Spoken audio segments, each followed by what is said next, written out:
So let's think about, where do people use mostly a crouper or a breastplate? Mostly in harness. Okay, so you have a harness, what is either a breastplate or a comet, and a comet is where the horses pulls the carriage with his scapular.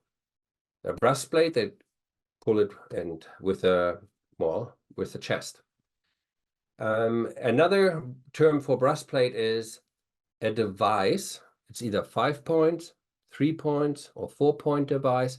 It's designed to keep the saddle from sliding backwards.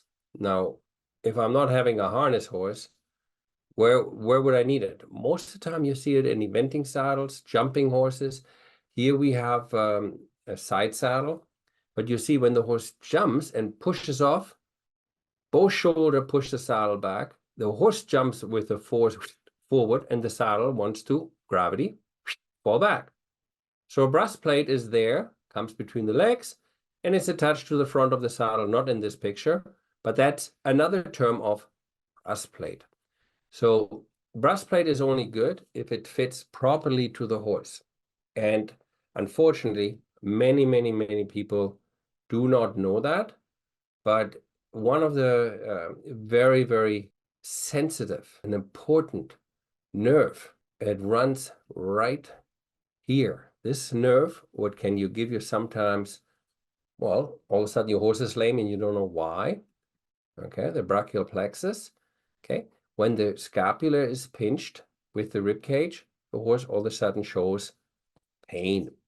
So if the horse has a breastplate what does not fit properly, okay, the horse most of the time develops this type of line here, or they get super tight.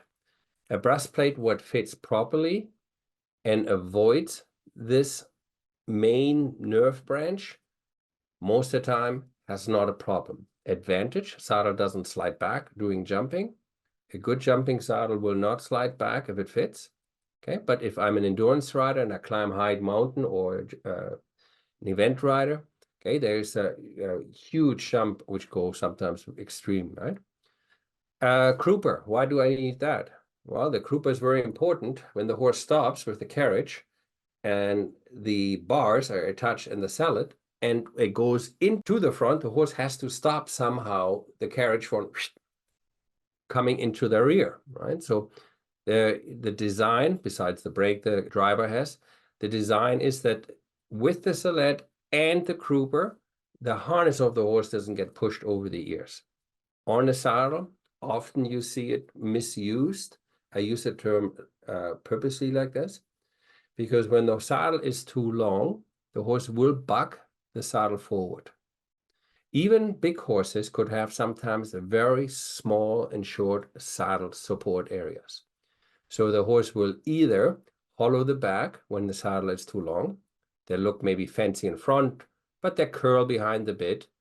Highest point is C3, which is of course wrong.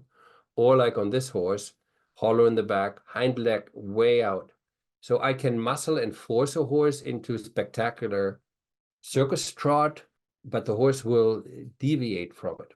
So if I don't want the saddle to push into the shoulder, maybe I want it. Maybe I want to get that flick in the hoof.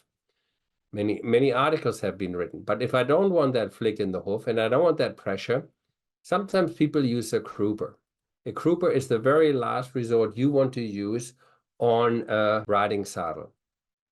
If it's properly fitted, the saddle, and you use it because you go extreme sports, again, endurance, really steep hills, the crouper is your last chance to stop the saddle from flying over the neck. So it can hurt a horse a lot if the saddle doesn't fit. The saddle fits and it's just there for extreme cases, it won't hurt the horse.